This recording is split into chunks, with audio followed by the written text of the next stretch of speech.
হরে কৃষ্ণ। তো সামনেই আসতে চলেছে ভৌমি বা জয়া একাদশী ব্রত। তো এবারে ভৌমি বা জয়া একাদশী ব্রত 2025 খ্রিস্টাব্দে 8 তারিখে পালন করা হবে, অর্থাৎ 8ই ফেব্রুয়ারি 2025 শনিবার দিন ভৌমি বা জয়া একাদশী ব্রত সারা পৃথিবীর সমস্ত দেশে, এমনকি ভারতবর্ষের সমস্ত রাজ্য সহ বাংলাদেশের সমস্ত জেলায় এই ভৌমি বা জয়া একাদশী ব্রত একই দিনে পালন করা হচ্ছে এবছরের ক্ষেত্রে। তো মাঘ মাসের শুক্লাপক্ষীয় এই জয়া একাদশী ব্রত ভবিষ্যতের পুরাণে কিন্তু বর্ণিত আছে। তো অনেকে এই ভৌমি একাদশী মানে ভীমসেনী একাদশী বলে অনেকে গুলিয়ে ফেলছেন। তো আজকের ভিডিওতে আমরা এটা একটু পরিষ্কার করে দেব যে জ্যৈষ্ঠ মাসের শুক্লাপক্ষের যেই একাদশীটি হয় সেটি হচ্ছে ভীম একাদশী, ভীমসেনী একাদশী, ভৌমি একাদশী ওটাকেও বলা হচ্ছে। আবার এই একাদশীকে বলা হচ্ছে ভৌমি বা জয়া একাদশী ব্রত। তো ওটা হচ্ছে জ্যৈষ্ঠ মাসের শুক্লা পক্ষে। পাণ্ডবা নির্জলা একাদশী ব্রতটি কিন্তু ভীমসেন পালন করেছিলেন। এটি জয়া একাদশী অর্থাৎ ভৌমি একাদশী। তো মাঘ মাসের শুক্লা পক্ষের জয়া একাদশীর কথা ভবিষ্যতের পুরাণে কিন্তু বর্ণিত আছে। এছাড়া এই একাদশীর কথা গরুর পুরাণেও কিন্তু এই ভৌমি নামে এই একাদশীর কথা বর্ণনা করা আছে। এই মাঘ মাসের শুক্লাপক্ষের এই জয়া একাদশী ব্রত ভবিষ্যতের পুরাণে উল্লেখ আছে, অর্থাৎ জয়া একাদশীর কথা ভবিষ্যতের পুরাণে উল্লেখ আছে এই মাঘ মাসের শুক্লাপক্ষের একাদশী তিথি, এবং শ্রী গরুর পুরাণে এই মাঘ মাসের শুক্লাপক্ষের একাদশী তিথি ভৌমি একাদশী বলে বর্ণিত করা হচ্ছে। অর্থাৎ জয়া একাদশী এবং ভৌমি একাদশী একই, কিন্তু যে জ্যৈষ্ঠ মাসের যেই পাণ্ডবা নির্জল একাদশী অর্থাৎ ভৌমি একাদশী সেটি কিন্তু ভীমসেন পালন করেছিলেন। ক্লিয়ার? আপনারা অবশ্যই সকলে মিলে এই জয়া বা ভৌমি একাদশী ব্রত পালন করবেন। আমরা পূর্ববর্তী ভিডিওতে আলোচনা করেছিলাম এই একাদশীর মাহাত্ম্য কথা, একাদশী কিভাবে পালন করবেন, কি কি খাবেন কি কি খাবেন না।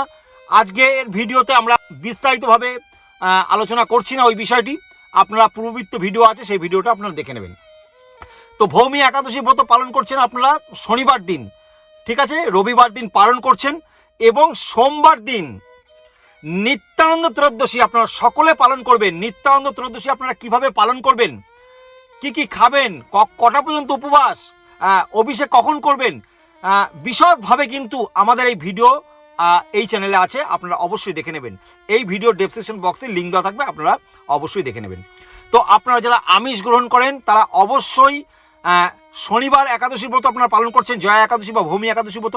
শুক্রবার দিন আপনারা সম্পূর্ণরূপে আমিষ বর্জন করবেন। শনিবার দিন আমিষ বর্জন করে পঞ্চবিংশনা বর্জন করে আপনারা ভৌমি বা জয়া একাদশী ব্রত পালন করছেন, এবং রবিবার দিন আপনারা পালন করছেন পঞ্চবিংশনা কৃষ্ণপ্রসাদ গ্রহণ করে পালন করবেন। ওই দিনও কিন্তু সম্পূর্ণরূপে আমিষ আর বর্জন করতে হবে। এবং নিত্যানন্দ ত্রয়োদশী নিত্যানন্দ প্রভু যিনি অকাতরে হরে কৃষ্ণ মহামন্ত্র হরিনাম বিলিয়েছিলেন আমাদের মতন অধপতিত জীবদের উদ্ধার করবার জন্য, তিনি কোনো জাত পাত কোনো ডোম মুচি সুচি কাউকে কিছু দেখেননি, তিনি সকলকে নাম বিলিয়ে গেছেন হরে কৃষ্ণ মহামন্ত্র। তো সেই নিত্যানন্দ প্রভু স্বয়ং বলরাম, ভগবান শ্রীকৃষ্ণের প্রথম প্রকাশ হচ্ছে বলরাম, সেই বলরাম কলিযুগে আসলেন নিত্যানন্দ প্রভু রূপে, পদ্মাবতী এবং হারাই পণ্ডিতের গৃহে আসলেন তিনি নিত্যানন্দ প্রভু, স্বয়ং বলরাম আসলেন আমাদের মতন জীবদের উদ্ধার করবার জন্য। সেই নিত্যানন্দ ত্রয়োদশী অর্থাৎ সেই নিত্যানন্দ প্রভুর আবির্ভাব তিথি আপনারা অবশ্যই সোমবার দিন পালন করবেন। কেমন? যারা আমিষ গ্রহণ করেন তারা অবশ্যই আপনারা শনিবার একাদশী পালন করবার জন্য আগামীকাল অর্থাৎ শুক্রবার, শনিবার, রবিবার, দশমী, একাদশী, দ্বাদশী এবং ত্রয়োদশী অর্থাৎ নিত্যানন্দ প্রভুর শুভ আবির্ভাব তিথি ত্রয়োদশী ব্রত আপনারা নিত্যানন্দ ত্রয়োদশী ব্রত পালন করছেন, সেই দিনও কিন্তু সম্পূর্ণরূপে আমিষ দ্রব্য বর্জন করে কৃষ্ণপ্রসাদ গ্রহণ করবেন। কেমন? তো আপনারা নিত্যানন্দ ত্রয়োদশী ব্রত খুব সুন্দরভাবে পালন করুন। তো জয়া একাদশীর ব্রত মাঘ মাসের শুক্লা পক্ষের ভবিষ্যতের পুরাণে বর্ণনা আছে, এবং শ্রী গরুণ পুরাণে কিন্তু এই শুক্লা পক্ষের মাঘ মাসের একাদশী তিথি ভৌমি নামেও অভিহিত করা হয়েছে। কেমন? এবং কল্পান্তরে বিভিন্ন পুরাণে বিভিন্ন নাম দেখা যায়, যেমন পদ্ম পুরাণ অনুসারে জ্যৈষ্ঠ মাসে শুক্লাপক্ষে একাদশীর নাম কিন্তু পূর্বে আমরা বলেছিলাম যে পাণ্ডবা নির্জলা একাদশী ব্রত, যেটি ভীমসেন পালন করেছিলেন। কেমন? তো সেটিকেও কিন্তু ভৌমি একাদশী বলা হয়ে থাকে।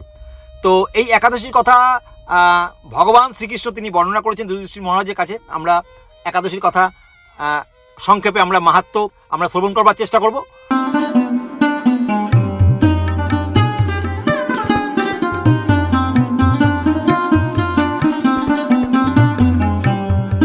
ভগবান শ্রীকৃষ্ণ বললেন, হে মহারাজ, মাঘ মাসের শুক্লা পক্ষের একাদশী জয়া নামে প্রসিদ্ধ। এই তিথি সর্বপ্রকারের পাপ বিনাশিনী, সর্বশ্রেষ্ঠা, পবিত্রা এবং সর্বকাম ও মুক্তি প্রদায়িনী। এই ব্রতের ফলে মানুষ কখনো নিম্ন যৌনি অর্থাৎ প্রেতত্ব যৌনি কখনো কিন্তু লাভ করে না। এই একাদশীর নিম্ন রূপ উপাখ্যান কিন্তু শোনা যায়। কেমন? তো এক সময় স্বর্গলোকে ইন্দ্র রাজত্ব করছিলেন, সেখানে সমস্ত অন্যান্য দেবতারাও বেশ সুখে শান্তিতেই ছিলেন। তো একদিন 50 কোটি অপ্সরা নায়ক দেবরাজ ইন্দ্র স্বেচ্ছায় আনন্দ ভরে তাদের নৃত্য করতে বললেন। নৃত্যের সাথে গন্ধর্বগণ গান করতে লাগলেন এবং পুষ্পদত্ত, চিত্রসেন প্রভৃতি প্রধান প্রধান গন্ধর্বেরা সেখানে উপস্থিত হয়েছিলেন।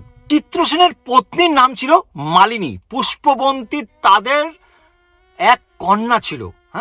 পুষ্পদত্তের পুত্রের নামও ছিল মাল্যবান। তো এই মাল্যবান একদিন পুষ্পবন্তীর রূপে অত্যন্ত মুগ্ধ হয়েছিল। পুষ্পবন্তী পুণ্য পুণ্য কটাক্ষ দ্বারা মাল্যবানকে বশীভূত করেছিলেন। ইন্দ্রর প্রীতি বিধানের জন্য তারা দুইজনই নৃত্য গীত সেই সভায় যোগদান করেছিলেন, কিন্তু একে অপরের প্রতি আকৃষ্ট ছিলেন অত্যন্ত। একে অপরের প্রতি আকৃষ্ট থাকায় তাদের চিত্র বিভ্রান্ত হয়েছিল এবং কেবল তারা দুজন দুজনের প্রতি দৃষ্টিবদ্ধ অবস্থায় একভাবে দাঁড়িয়ে রইলেন। তার ফলে কি হলো? তার ফলে গানের ছন্দ বিপর্যয় ঘটল। তাদের এইরকম তাল ভঙ্গ দেখে তারা পরস্পর কামশক্ত হয়েছে। দেবরাজ ইন্দ্র তা বুঝতে পারলেন। তখন ক্রোধান্বিত হয়ে তিনি তাদের অভিশাপ দিলেন, রে মূঢ়, তোমরা আমার আজ্ঞা লঙ্ঘন করেছো, তোমাদের ধিক জানাই। এখনই তোমরা এই দেবলোক থেকে পিশাচ যোনি লাভ করে মর্তলোকে তোমাদের দুষ্কর্মের ফল ভোগ করো। ইন্দ্রের অভিশাপে তারা দুজন অত্যন্ত দুঃখিত হয়ে হিমালয় পর্বতে বিচরণ করলো। পিশাচত্ব প্রাপ্ত হয় তারা অত্যন্ত দুঃখ ভোগ করতে লাগলো। হিমালয়ে প্রচণ্ড শীত, তাই সেই শীতে কাতর হয়ে নিজেদের পূর্ব পরিচয় বিস্মৃত হলো। এইভাবে অতি কষ্টে সেখানে দিন যাপন করতে লাগলেন। একদিন পিশাচ নিজ পত্নী পিশাচীকে বলল, সামান্য মাত্র পাপ করিনি, অথচ দেখো আমরা কত নরক যন্ত্রণায় কষ্ট পাচ্ছি এই পিশাচত্ব হয়ে আমরা। অতএব আমরা কিন্তু দুজনেই আর কোনোদিনও আর কোনো পাপ করব না। আমরা পরস্পরের প্রতি অঙ্গীবদ্ধ হলাম, অর্থাৎ শপথ নিলাম যে আমরা আর জ্ঞানত অবস্থায় কোনো দিনও আমরা কোনো পাপ করব না। এইভাবে চিন্তা করতে করতে অত্যন্ত কষ্টে প্রায় মৃত অবস্থাতেই তিনি দিন যাপন করতে লাগলেন। তারা দুজনেই মাল্যবান এবং পুষ্পবন্তীর পূর্ব কোনো পুণ্যবশত সেই সময় মাঘী শুক্লা পক্ষের সেই একাদশী, কি নাম, সেই জয়া বা ভৌমী একাদশী উপস্থিত হলো। তারা একটি অশক্ত বনের বৃক্ষতলে তারা নিরাহারে নির্জলা অবস্থায় দিবানিশি যাপন করতে লাগলো। শীতের প্রকোপে অনিদ্রায় রাত্রি অতিবাহিত হলো, অর্থাৎ অত্যন্ত ঠান্ডায় রাত্রে ঘুমাতে পারলো না, অর্থাৎ রাত জাগরণ হয়ে গেল কিন্তু একাদশীতে। পরদিন সূর্যোদয়ে দ্বাদশী তিথি উপস্থিত হলো। জয়া একাদশীর দিন অনাহারে ও রাত্রি জাগরণে তাদের ভক্তির অনুষ্ঠান পালিত হলো। এই ব্রত পালনের ফলে ভগবান বিষ্ণুর কৃপায় তাদের পিশাচত্ব সম্পূর্ণরূপে দূর হলো। তারা দুজনেই তাদের পূর্ব রূপ ফিরে পেল। তারপর তারা স্বর্গে ফিরে গেল। দেবরাজ ইন্দ্র তাদেরকে দেখে অত্যন্ত আশ্চর্য হলো এবং আশ্চর্য পরায়ণ হয়ে তিনি জিজ্ঞাসা করলেন, কোন পুণ্যের ফলে তোমাদের এই পিশাচত্ব দূর হলো? আমার অভিশাপ থেকে তোমাদের কে মুক্ত করলো? মাল্যবান বললেন, হে প্রভু, ভগবান বাসুদেবের কৃপায় জয়া একাদশী ব্রতের পুণ্য প্রভাবে আমাদের পিশাচত্ব দূর হয়েছে। হরি বল, হরি বল, হরি বল। দেখুন, দেবরাজ ইন্দ্র অভিশাপ দিয়েছিলেন, সেই অভিশাপের ফলে তারা মর্তলোকে এসে পিশাচত্ব যোনি লাভ করলো এবং অত্যন্ত প্রায় না বেঁচে থাকার মতন অত্যন্ত কষ্টে দিন যাপন করতে লাগলো। কিন্তু এই অজ্ঞাত সারে এই একাদশী অর্থাৎ মাঘ মাসের শুক্লা পক্ষের এই ভৌমি বা জয়া একাদশী ব্রত তারা পালন করলো নির্জলা, অর্থাৎ জলটুকু পান করেনি, এবং অত্যন্ত শীতে কাতর হয়ে তারা কিন্তু এক অশক্ত বৃক্ষের তলায় তারা কিন্তু নিদ্রা আসলো না, অর্থাৎ রাত্রি জাগরণ হয়ে গেল একাদশীতে, অর্থাৎ একাদশীর পূর্ণ ফল লাভ করলো। ভগবান বাসুদেব কৃষ্ণ কত কৃপাময়, তিনি কৃপা করে সেই ভক্তের প্রতি আশীর্বাদ প্রদান করলেন, তার ফলে তারা স্বর্গলোকে চলে গেল। তখন দেবরাজ ইন্দ্র অত্যন্ত খুশি হয়ে বলল, তোমরা এখন থেকে আবার এই স্বর্গলোকে বসবাস করো এবং এই নাও অমৃত পান করো। একাদশী ব্রতে যারা আসক্ত এবং যারা কৃষ্ণ ভক্তি পরায়ণ তারা কিন্তু আমাদেরও পূজনীয় বলে জানবে। এই দেবলোকে তুমি পুষ্পবতীর সাথে অত্যন্ত সুখে শান্তিতে দিন যাপন করো। হে মহারাজ, এই জয়া ব্রত ব্রহ্ম হত্যা জনিত পাপকে বিনাশ করে। এই ব্রত পালনের ফলে সমস্ত প্রকারের দানের ফল লাভ হয়। সকল যজ্ঞ এবং সর্বতীর্থ পুণ্য ফল একাদশীর প্রভাবে আপনা হতেই লাভ হয়। অবশেষে মহানন্দে অনন্তকাল বৈকুণ্ঠ বাস হয়। এই জয়া একাদশীর ব্রত কথা পাঠ এবং শ্রবণে অগ্নিষ্টম যজ্ঞের ফল লাভ হয়। তাহলে ভক্তগণ, আপনারা বুঝতে পারলেন এই একাদশী পালন করা কতটা গুরুত্বপূর্ণ, কতটা আমাদের মঙ্গলকারক, আমরা কতটা ভগবানের কৃপা পেতে পারি যদি আমরা নিষ্কপটতায়, অর্থাৎ নিষ্কপটতায় নিষ্কামনায় কোনো ফল লাভের আশা না করে শুধুমাত্র ভগবানের প্রীতি সাধন করবার জন্য, ভগবানকে সন্তুষ্ট করবার জন্য আমরা যদি এই একাদশী ব্রত পালন করি, তাহলে আমাদের পূর্বকৃত সমস্ত পাপ বিনষ্ট হয়ে যায় এবং সকল প্রকার দানের ফল লাভ হয়, সকল যজ্ঞের ফল লাভ হয় এবং মহানন্দে বৈকুণ্ঠ লোকে বাস করা যায়।